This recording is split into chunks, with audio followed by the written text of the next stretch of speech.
அது எப்படிங்க? பாட்டி வந்தாங்க. ரொம்ப தூரத்துலேருந்து ஒரு நைட்டோ, ஒரு பகலோ இருக்குதுங்க. கிராமத்துலேருந்து வர்றாங்க. மெட்ராஸுக்கு வந்துட்டா எப்பேர்ப்பட்ட மனுஷனா இருந்தாலும் ஒரு நாள், இல்ல ஒரு பகலாவது ரெஸ்ட் எடுத்துட்டு தான் போவாங்க. அந்த பாட்டி வந்துச்சு, ஒரு பச்சை தண்ணி கூட குடிக்கல. மகன் வீட்டுக்கு வந்திருக்கு. வந்துட்டு 10 நிமிஷத்துல பஞ்சாயத்த தீர்த்து வச்சுட்டு கிளம்புது. எதுக்குங்க? எப்படி இது? லாஜிக்கே இல்ல. யாருமே இந்த மாரி நடந்ததில்ல. எனக்கு இது தோணுச்சு. உங்களுக்கு யாருக்கெல்லாம் தோணுச்சுன்னு கமெண்ட் பாக்ஸில் சொல்லிருங்க ஃப்ரெண்ட்ஸ். ஹைக் பண்ணிருங்க ஃப்ரெண்ட்ஸ். கூடவே அன்பான இனிய உறவுகளுக்கு வணக்கங்க. நல்லா தான் அண்ணாமலை நறுக்கு நறுக்குன்னு சொல்கிறாரு பொண்டாட்டியை பார்த்து. வாழ்க்கையில் இன்றைக்கி தான் எங்கள் அம்மா முறையாக வர வச்சிருக்கிறேன், மதிப்பும் கொடுக்குறியா அப்படின்னு சொல்ல, நான் அதெல்லாம் பண்ணலை, என் பிள்ளைக்கு நான் இன்னொரு கல்யாணம் பண்ண போகிறேன் அப்படிங்கிறாங்க. மயன்ட்ட கேட்குறாங்க. மயன் சும்மாவே ஆத்தாம்பாரு. இப்போ எங்கள் அம்மா சொல்கிறத நான் கேட்குறேன் அப்படின்றாங்க. ஆக மொத்தம் என் வீடோட திட்டுனாலும் அந்த ரோஹிணி பிள்ளை நல்லா மனசார இருந்தால் பொறுத்து இருந்தால் ஏற்றுக்கிற கண்டிஷன்லாம் இருக்கிறாங்க. ஆனால் விஜயாவும் மனோஜ் மட்டும்தான். ஏன் மனோஜே இப்போவே பாருங்களேன், ரோஹிணி ரோஹிணி அப்படின்ட்டு வராரு. ஐயோ ரோஹிணி சொன்னிச்சு பார்த்தீங்களா, அவரால் என்னை விட்டுட்டு இருக்க முடியாதுன்னு அந்த அளவுக்கு ஆக்கி வச்சிருச்சுங்க. உண்மையில அந்த வந்தான் பார்த்தீங்களா ஃபைனான்ஸ்காரு, சொன்னதான் உண்மைதான். அவர் ஜீரோ, படித்தவன் அறிவாளி இல்லை, திறமசாலியாக இருக்கணும். இவன் சும்மா அந்த பொண்ணு தான் அவனை முன்னுக்கு கொண்டு வந்திருக்கு. எல்லா விஷயமும் எப்படி தான் எல்லாருக்கும் தெரியும்னு தெரியல. அடுத்து விஜயா கிட்ட உங்கள் பையன் கொடுக்க வேண்டிய காசுக்கு, அதாவது 30 லட்சத்துக்கு பாதி கொடுத்துருக்காரு அண்ணாமலை, மீதிக்கு நீங்கள் தான் பொறுப்பு அப்படின்னு கையெழுத்து வாங்கிடுறாங்க. வாங்கி கொடுத்ததுக்கப்புறம் கரெக்டாக அந்த கெடு வரப்போகுது. இவங்க இந்த பிரச்சனையில் இருக்காங்க. எப்படி விஜயா என்ன வேலைக்கா போகுது, காசு எங்கன்னு சொல்லி பயங்கரமாக கேட்க ஆரம்பிக்கிறாங்க, துரத்த ஆரம்பிக்கிறாங்க. ஒன்றும் பண்ண முடியல. என்ன பண்ணுது, சிந்தாமணி தான் புது ஃப்ரெண்டாச்சே. இப்போ என்ன பண்ணுறாங்க, எனக்கு பணம் கொடு, அவன் போய் பயங்கரமாக போட்டு டார்ச்சர் பண்ணுறான் அப்படின்னு விஜயா சொல்ல, உடனே சிந்தாமணி என்ன பண்ணுது, விடுங்க மாஸ்டர் நான் இருக்கேன், நீங்கள் ஏன் பயப்படுறீங்க அப்படின்னு சொல்ல, என்னம்மா சொல்கிறேன், ஆமாம் எனக்கு தெரிஞ்ச ஒரு ஃபைனான்ஸ்காரர் இருக்கான், 1 லட்சம் 2 லட்சம் அப்படின்னா நானே கொடுத்துருவேன், இவ்வளோ லட்சம் 30 லட்சத்திட்ட பாதி லட்சத்துக்கு கேட்குறீங்க, அதனால் ஒரு ஃபைனான்ஸ்கார்ட்ட கூட்டிகிட்டு போகிறேன், அவங்க கொடுப்பாங்க, அதுக்கு ஆதாரமாக ஏதாவது கொடுக்கணுமே அப்படின்னு சொல்ல, என்ன வேணும், ஏதாவது பத்திரம் கொடுத்தா தான் அப்படிங்கிறாங்க. பத்திரமா வீட்டில் எடுத்தால் என்னை திட்டி விடுவாங்களே, அதுக்கு என்ன பண்ண முடியும், உங்கள் பிள்ளைக்காக மாஸ்டர் இதை வச்சு ஏதாவது பண்ணணும், அப்புறம் டைவர்ஸ் கேஸ் இருக்குல்ல அப்படின்னு சொல்ல, சரி நாளைக்கு நான் எடுத்துகிட்டு வரேன் அப்படின்னு சொல்லிட்டு வீட்டு பத்திரத்தை யாருக்கும் தெரியாமல் எடுக்குது. அண்ணாமலை தூங்கிக்கிட்டு இருக்காரு. எடுத்து கரெக்டாக மடிச்சு கிடிச்சு உள்ளுக்குள்ள வச்சுட்டு வெளியில் கிளம்புது. கரெக்டாக முழிக்கிறாரு அண்ணாமலை.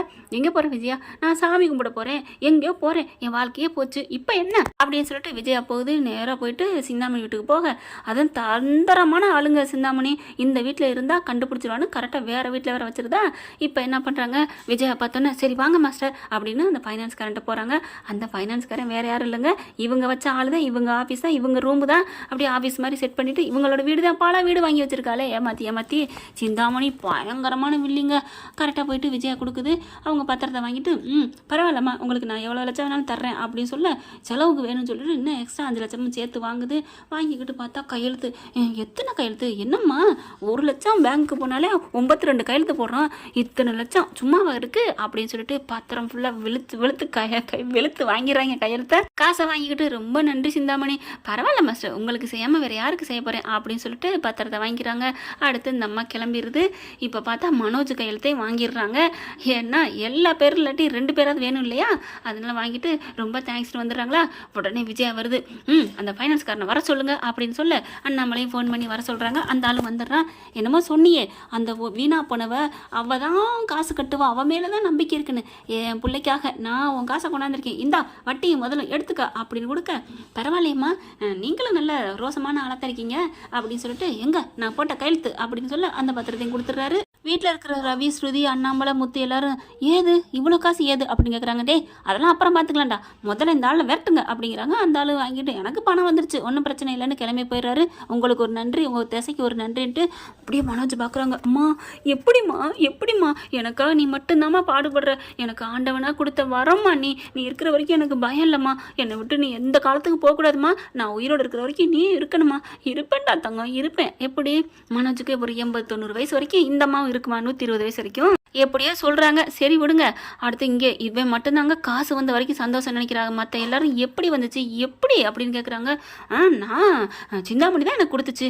சிந்தாமணி உங்களுக்கு எதுக்கு இத்தனை லட்சம் கொடுக்கணும், அவள் என் மேலே மதிப்பு மரியாதை வச்சுருக்கா, உங்களுக்கு தான் என் மதிப்பு தெரியலை, எப்படி உங்களுக்கு எப்படிங்கிற தான் கையெழுத்து போட்டு தான் கொடுத்தா, எப்படி கையெழுத்து போட்டிங்க, பத்திரத்தில் தான் அப்படிங்கிறாங்க. ஓ அப்படியா, எனக்கு என்னமோ பிடிச்சிக்கலையே அப்படின்னு சொல்ல, என்ன பிடிச்சிக்கலைன்னா எப்படி வெறும் கையெழுத்தில் கொடுப்பா, அது பத்திரம் வாங்கிட்டு தான் பத்திரம் வாங்கிட்டா. ஐயோ உளறிட்டுமே, என்ன பத்திரம், என்ன சொல்கிற விஜயா அப்படின்னு கேட்க, இல்லைங்க நம்ம வீட்டு பத்திரத்தை கொடுத்து தான் வாங்கினேன். ஐயோ அப்படின்னு சொல்லிட்டு வேகமாக போய் பார்க்குறாங்க. பார்த்தா பத்திரம் இல்லை.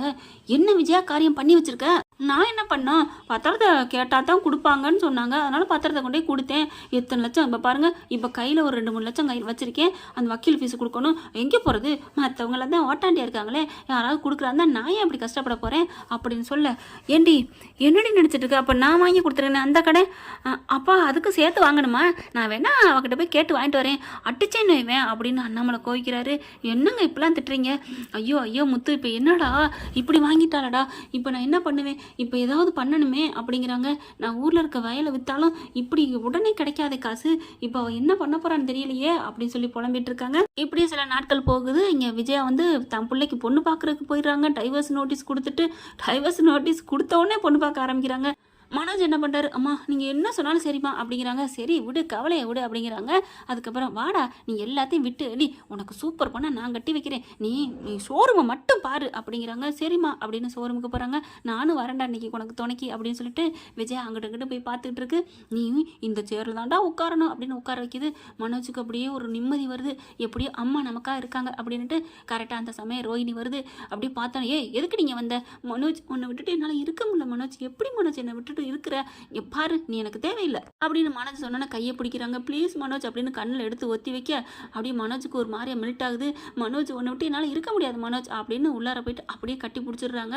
கட்டி பிடிச்சோன்னே ரோஹிணி நீ கையை விடு, என்னெல்லாம் கட்டி பிடிக்காத அப்படின்னு சொல்லல கரெக்டாக கேட்சப் பண்ணுறாங்க. ஆஹா, கட்டி பிடிச்சோன்னே மனசு மாறுது இவனுக்கு. இவனை எப்படியாவது ஃபோன் பண்ணி வர வச்சு சிந்தாமணி வீட்டில் இவனோட ஒன்று சேர்ந்துட வேண்டியதான், அதுக்கப்புறம் நம்ம கூட தனியாக கொடுத்து நடத்திடுவான் போல இருக்கே அப்படின்னு மனக்கணக்கு போட விஜயா வந்துடுது. பட்டுன்னு வந்து ஒரு ஒரு அறையை கொடுத்து அப்படியே மனோஜை பிரிக்குது. எங்கடி வந்த சிரிக்கும் அவளை, எதுக்குடிங்க வந்தா அப்படின்னு சொல்லிட்டு பயங்கரமாக கத்த, ஆண்டி ஆண்டி ஆண்டி மனோஜ் இல்லாமல் என்னால் இருக்க முடியாது ஆண்டி அப்படின்னு அழுக. அம்மா பாருமா நான் பாட்டுக்கு தாம்மா இருந்தேன் அப்படின்னு சொல்ல, இல்லை மனோஜுக்கு என்ன பிடிச்சிருக்கு அதனால நான் கட்டி பிடிச்சோன்னு என்னை தள்ளி விடலை, ப்ளீஸ் ஆண்டி ஒரு தம்பதியில் பிரிக்காதீங்க ஆண்டி அப்படிங்கிறாங்க. போடி, என் மனசெல்லாம் எங்கள் குடும்பத்தையும் பிரித்து உடச்சி நொறுக்கிட்டு இப்போ என்னடி வந்து பேசுகிற அப்படின்னு சொல்லி இவளை யார் உள்ளர விட்டா அப்படின்னு தரன்னு வெளியில் பிடிச்சி இழுத்தாந்து போடுது. மனோஜ் கொஞ்சம் நினச்சி பாரு மனோஜ், நான் உங்கள்கிட்ட எப்படிலாம் வாழ்ந்தேன், உனக்கு நான் எவ்வளோலாம் நல்லது பண்ணேன், இன்னும் இருந்தாலும் உன்னை நான் இன்னும் ஒசத்தி காட்டுவேன் மனோஜ் அப்படின்னு சொல்லிட்டு அழுதுட்டு போகிறாங்க. நான் பெருசாக நினைக்கல, என் பிள்ளைய விட நீ தான் மனோஜ் முக்கியம் அப்படின்னு சொல்ல விரட்டி விட்டுறாங்க. அதுக்கப்புறம் இவளெல்லாம் ஏற்றுக்க நினைக்காதடா, இவளோட ஏற்றுக்கிட்டா அவள் புள்ள அவள் ஆத்தாக்கறி சிச்சி அதுகளை பார்க்கல, ஏண்டா அவங்க பையனை நீ மயனா ஏற்றுக்க போறியா, ஐயோ வேணாம்மா அதை மட்டும் நினச்சிக்க, அவன் ஏண்டா இன்னொருத்தி ஏவன் போட்ட பிள்ளை நீ போகும் பிள்ளைன்னு ஓஎன்சியில் கொடுக்க போறியா, ஆமாம்மா ஒருவேளை அந்த பிள்ளை வேணான்ட்டு வந்தா, ஏண்டா அப்போ அவள் பெத்தவ தானடா, ஆமாலம்மா சரிம்மா நான் அவள் வேணாம்மா, எனக்கு என்னமோ நம்பிக்கை இல்லை மனோஜ், நான் இனிமேல் உன் பின்னாடி தான் இருப்பேன் அப்படின்னு கடையில் உட்காந்துடுறாங்க.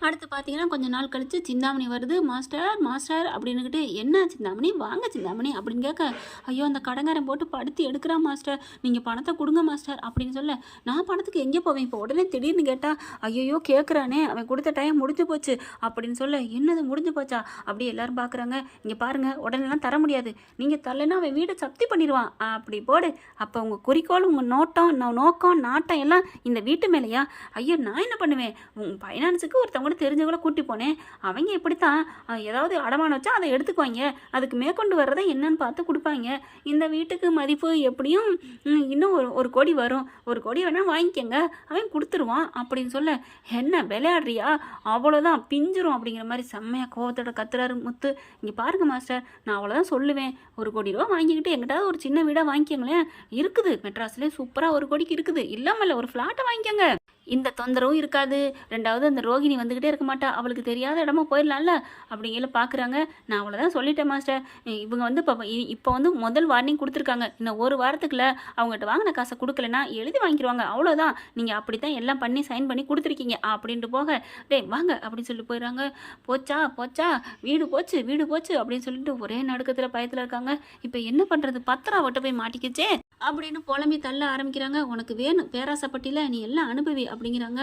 அப்புறம் முத்து மீனாவும் இப்போ என்ன அப்பா பண்ணுறது அப்படிங்கிறாங்க. என்ன பண்ணுறதா, நான் என்ன பண்ணுறது ஒன்றுமே புரியலையே அப்படின்னு சொல்லி தவிச்சிட்டு இருக்காங்க.